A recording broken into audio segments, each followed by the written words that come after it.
राज्याच्या काही भागात आता अवकाळीचा पाऊस झालेला आहे, मोठं नुकसान त्यामुळे झालेलं आहे। नेमकी परिस्थिती काय राज्यभरातली जाणून घेऊया। राज्यात आजपासून मुसळधार पावसाचा अंदाज। कोकण, मध्य महाराष्ट्र आणि विदर्भाच्या काही भागात जोरदार सरी बरसण्याचा अंदाज। वाशिममधील नुकसानग्रस्त शेतकऱ्याची केंद्रीय कृषी मंत्र्यांकडून दखल। अवकाळी पावसानं भुईमुग वाहून गेलेल्या शेतकऱ्याला फोन। नुकसानाची लवकरात लवकर भरपाई दिली जाईल, केंद्रीय कृषी मंत्री शिवराज सिंग चौहान यांचं आश्वासन। सोलापूरच्या करमाळ्यात वादळी वाऱ्यासह पाऊस। केळी पिकांचं मोठ्या प्रमाणात नुकसान। वादळी वाऱ्यानं केळी पिकं भुईसपाट। नुकसान भरपाई देण्याची शेतकऱ्यांची मागणी।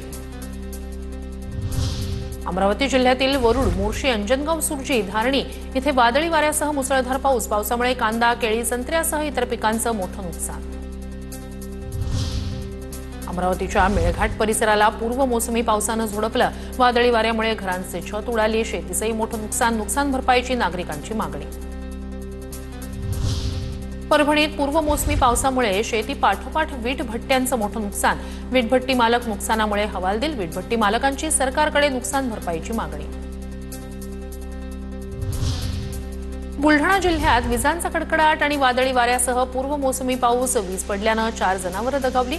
नांदुरा, मेहकर, सिंदखेड राजासह अनेक ठिकाणी अवकाळी पाऊस। धाराशिवमध्ये पूर्व मोसमी पावसाचा धुमाकूळ। धाराशिव, लोहारा, उमरगा तालुक्यात वादळी वाऱ्यासह पाऊस। पावसामुळे प्रचंड नुकसान। वाऱ्यामुळे विजेच्या तारा, झाडं पडली। नाशिकच्या गंगापूर धरणात 5 दिवसात 2% पाणीसाठा वाढला। पूर्व मोसमी पावसामुळे धरणाच्या पाणी पातळीत वाढ। गंगापूर धरणात सध्या 46% पाणीसाठा।